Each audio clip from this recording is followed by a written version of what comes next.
Hello guys, कैसे हैं आप सब। तो आज की हमारी क्लास है डॉज टूल, बर्न टूल और स्पंज टूल। आइए देखते हैं किस तरह से इनका हम यूज़ करते हैं। तो मैं हूं जाविस, चलते हैं क्रिएटिव कैनवास की ओर।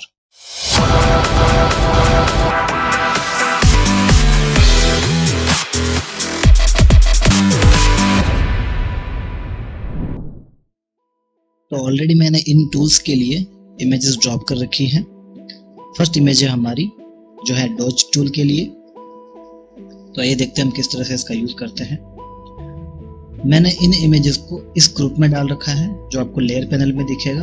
अगर मैं इस ग्रुप को ओपन करता हूं तो यहाँ पर आपको सारे टेक्स्ट और इमेजेस नजर आएगी। ओके, तो सबसे पहले हम इस इमेज को यूज करते हैं जो डॉज टूल के लिए है। अब मुझे जो डॉज टूल इफेक्ट यूज करना है तो उसके लिए मुझे ये लेयर सेलेक्ट करनी पड़ेगी। ये आपको हमेशा ध्यान रखना है। किसी भी ऑब्जेक्ट पे काम करना है वो लेयर सेलेक्ट होनी चाहिए आपके लेयर पैनल में। ओके, तो इस लेयर को मैं सिलेक्ट करूंगा। कैसे करते हैं, आप सबसे पहले मूव टूल लें, कीबोर्ड में से कंट्रोल प्रेस करें और उस लेयर पर आप क्लिक कर दीजिए तो डायरेक्ट आप उस लेयर पर आ जाएंगे। ओके, अब इस लेयर पैनल को मैं हाइड कर देता हूं। हाइड करने के लिए जो की है वो है F7, ताकि बीच में ये आपको परेशान ना करे। अब आप डॉज टूल लीजिए।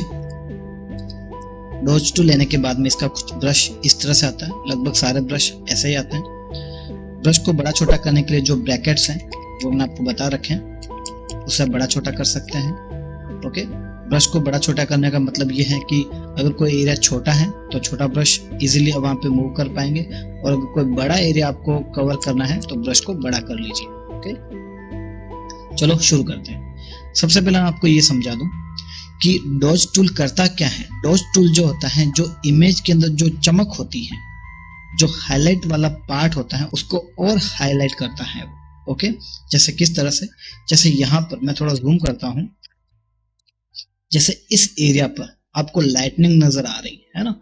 सपोज करें यहाँ पर ऊपर की तरफ बल्ब लगा हुआ, लाइट लगी हुई है, उसका जो फोकस है यहाँ ऊपर की तरफ से नीचे की ओर आ रहा है। तो इसके हेयर्स, इसका ये एरिया, इसका कॉलर वाला एरिया, उसका लेफ्ट वाला एरिया जहां लाइट गिर रही है वो लाइटनिंग वाला पार्ट है ना।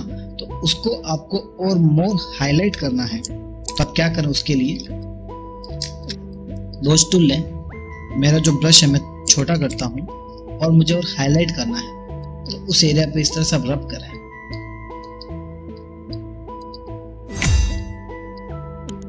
इसके बाद मैं आपको ये भी दिखाऊंगा कि पहले ये इमेज क्या थी, किस तरह से दिख रही थी, और अभी किस तरह से दिख रही है।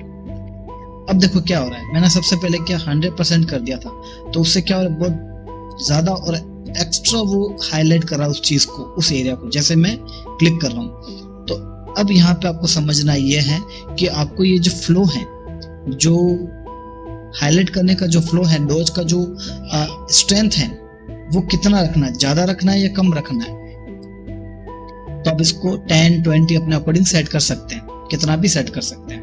और ब्रश थोड़ा मैं छोटा करता हूँ। अब मैं अगर इसको रब करूंगा, अब जैसे जैसे क्लिक करेंगे उसमें ऐड होता जाएगा, तो आप अपने अकॉर्डिंग वो हाईलाइट सेट कर सकते हैं।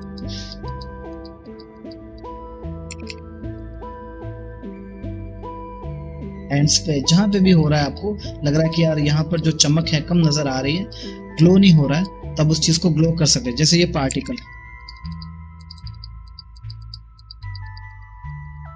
अगर मुझे लग रहा है कि कम हो रहा है, थोड़ा मैं इसको बढ़ा दूंगा यहाँ से।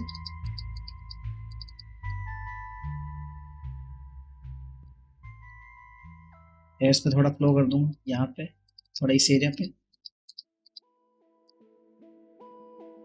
ये जो यहाँ पे स्मोक हो रहा है इसको मैं हाईलाइट कर दूंगा थोड़ा। तो कहने का मतलब, जहां पे भी आपको ग्लो कम नजर आ रहा है तो आप वहां पर डॉज टूल का इस्तेमाल इजीली कर सकते हैं।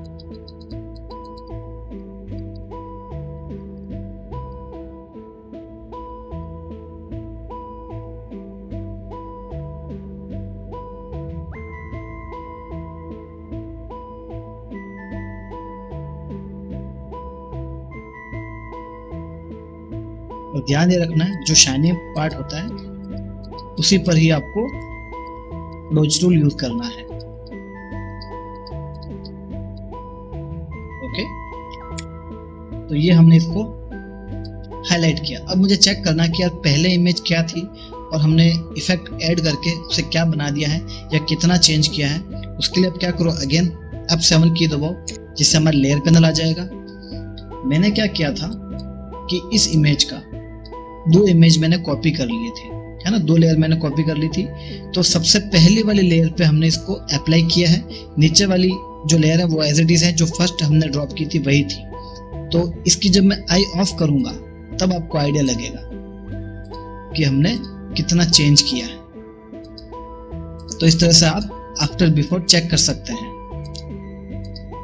ओके, तो आप समझ गए, इस तरह से हम डॉज टूल का इस्तेमाल करते हैं। अब सेकंड है हमारा बर्न टूल।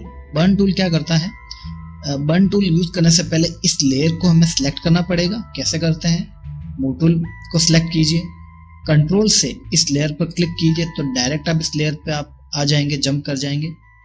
अब आपको क्या करना है, बर्न टूल लेना है और लेयर पैनल को मैं हाइड कर देता हूं F7 से। अब बर्न टूल का मीनिंग समझ लीजिए कि बर्न टूल क्या करता है। बर्न टूल जो होता है, बर्न से ही आपको समझ में आ रहा होगा, बर्न यानी जलाना, और जब कोई चीज जलती है तो वो काली हो जाती है ना। तो यानी कि आपको ब्लैक शेड अगर ऐड करना है, जैसे हमने इसमें चमक ऐड की थी हमारे इस लेयर पे, वैसे अगर आपको ब्लैक शेड ऐड करना है तो आप बर्न टूल का यूज करें, जहां आपको ब्लैक शेड कम नजर आ रही है ना। सेम उसके लिए यहाँ पर सेटिंग्स होती है, एक्सपोजर होता है, कितना % आपको यूज करना है। तो जैसे मुझे यहाँ पे ये छाया कम नजर आ रही है तो मैं यहाँ पे हल्का सा एक फ्लो कर दूंगा। जैसे मुझे यहाँ पे कम नजर आ रहा है, यहाँ पे फ्लो कर दूंगा। जैसे बहुत ज्यादा फ्लो हो रही है तो मैं थोड़ा इसको कम करता हूँ यहाँ से। ओके, यहाँ पे कॉलर पे मुझे कम ब्लैक नजर आ रहा है तो मैं यहाँ पे फ्लो कर दूंगा, है ना। तो समझने की बात यह है, डॉज टूल हाईलाइट वाले एरिया पे काम करता है। तो मैंने ओनली हाईलाइट पे ही क्लिक किया था तो हमारी चीज और अच्छे से हाईलाइट होगी। बर्न टूल क्या करता है, जो ब्लैक एरिया है वहां पर अच्छे से वर्क करता है। तो वहां अगर आप फ्लो करोगे तो बहुत अच्छे से ये वर्क करेगा। यहाँ फ्लो कर दिया, थोड़ा हेयर्स पे मैंने फ्लो कर दिया। जहाँ डार्कनेस है अगर वहां फ्लो करोगे तो अच्छे से मैनेज होगा। थोड़ा यहाँ फ्लो कर दिया क्योंकि कॉलर का एरिया वहां पे इसकी शेड गिर रही है, थोड़ा इस एरिया पे, ताकि अच्छे से वहां पे आपको कर्व नजर आए। अगर आपको कहीं पे ब्लैकनेस नजर नहीं आ रही है तो, जैसे ये एरिया यहाँ पे शेड है, यहाँ मैं फ्लो कर देता हूँ, यहाँ फ्लो कर देता हूँ, यहाँ फ्लो कर देता हूँ। तो जहाँ आपके ब्लैकनेस है उस एरिया पे अगर आप बर्न को और अच्छे से हाईलाइट करोगे, फ्लो करोगे, तो वो एरिया और एक्स्ट्रा आपको डेप्थ फील करवाएगा।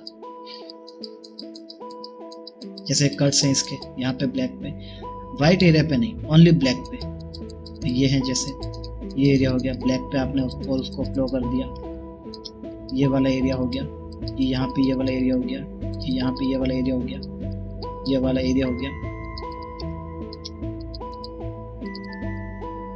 आइज वाला एरिया हो गया। ब्लैक एरिया कहीं पे भी हो सकता है, वो आपको सर्च करना है आपकी उस इमेज के ऊपर कि यार अब कहाँ पर आपको वो ब्लैक एरिया जो बर्न टूल है वो आप यूज कर सकते हैं।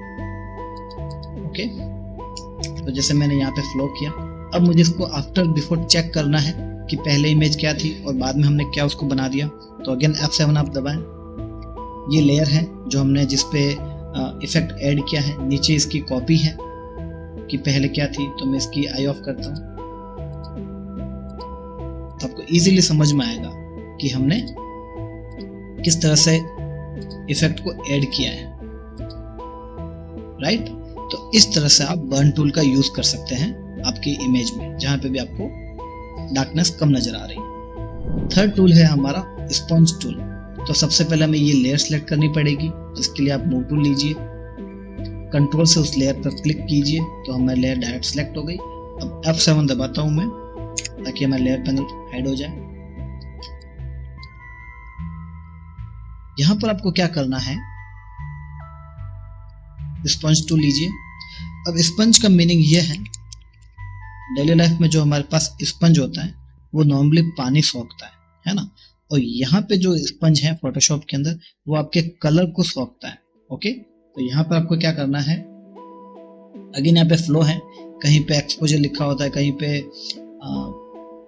स्ट्रेंथ लिखा होता है, एक ही चीज़ है वो। जैसे कि मैं एक बार 100 पे आपको दिखाता हूँ। तो जैसे मैं इसको यहाँ पे क्लिक करूंगा, फ्लो करूंगा, तो वो क्या कर रहा है, कलर को सॉफ्ट, राइट। तो कहने का मतलब है ब्लैक एंड व्हाइट करना बस। लेकिन हमारे पास क्या है, यहाँ पे कंट्रोल है कि आपको कितना % आपको उसको फ्लो करना है, राइट। अगर आपको लगता है कि यार इसमें कलर बहुत ज़्यादा है, तो वहाँ पे आप 50% कर लीजिए और 1-2 बार फ्लो कर लीजिए, तो थोड़ा वहाँ से कलर डल हो जाएगा। आपको लग रहा है कि नहीं मुझे थोड़ा सा ही करना है, तो 10-20% कर लीजिए और 1-2 बार वहाँ पर आप रब कर लीजिए, तो थोड़ा कम हो जाएगा। अगर आप कंटिन्यू वहाँ पर रब करोगे तो वो धीरे धीरे वहाँ पे ब्लैक एंड व्हाइट होता जाएगा। ओके, इस तरह से। तो ये है आपका स्पंज टूल। इसके अंदर जो मोड है, यहाँ पे आपको डीसैचुरेट रखना है, जिससे क्या होगा, आपके जो इमेज है, जो कलर है, वो यहाँ पे आपको सोखेगा। ओके, फिर आपको लगता है कि कलर बहुत ज़्यादा ही आपने डल कर दिया है, ब्लैक एंड व्हाइट कर दिया, आपको लगता है नहीं मुझे वो कलर वापस चाहिए, तो आप क्या करें, वहाँ पे सैचुरेट पर, मोड में सैचुरेट पर क्लिक कर दीजिए और अगेन आप फ्लो करें, तो जो कलर है वो वापस आएगा। ओके, और अगर आप वहाँ पे क्लिक करते जाएंगे तो कलर को और हाईलाइट करेगा वो।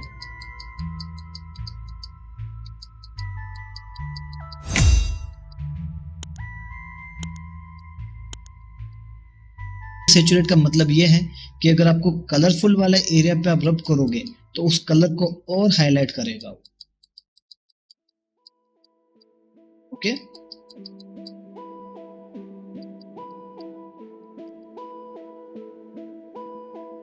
तो इस तरह से आप स्पंज टूल का यूज कर सकते हैं। डीसैचुरेट का मतलब ये है कि कलर को बिल्कुल सौंख लेता है वो। ओके, जैसे इस इमेज पे मैं वर्क करता हूँ, तो मैं मूव टूल लूंगा, कंट्रोल से इस पे सिलेक्ट करूंगा, तो लेयर पैनल में ये लेयर सिलेक्ट हुई ऑटोमेटिक, है ना, हमें उसको लाने की जरूरत नहीं है F7 से। अब मैं लेता हूँ स्पंज टूल। ओके, अब यहाँ पर मैं करता हूँ डीसैचुरेट, तो ये क्या करेगा, जो कलर्स हैं उसको और इनहेंस करेगा। तो देखना येलो को वो और इनहेंस करेगा, आपको नजर आ रहा होगा इजीली। ओके, तो सैचुरेट क्या करता है, कलर को इनहेंस करता है, और डीसैचुरेट क्या करता है, कलर को आपके ब्लैक एंड व्हाइट करता है। मैं थोड़ा इसको 100% कर लेता हूँ, आपको समझ में आएगा।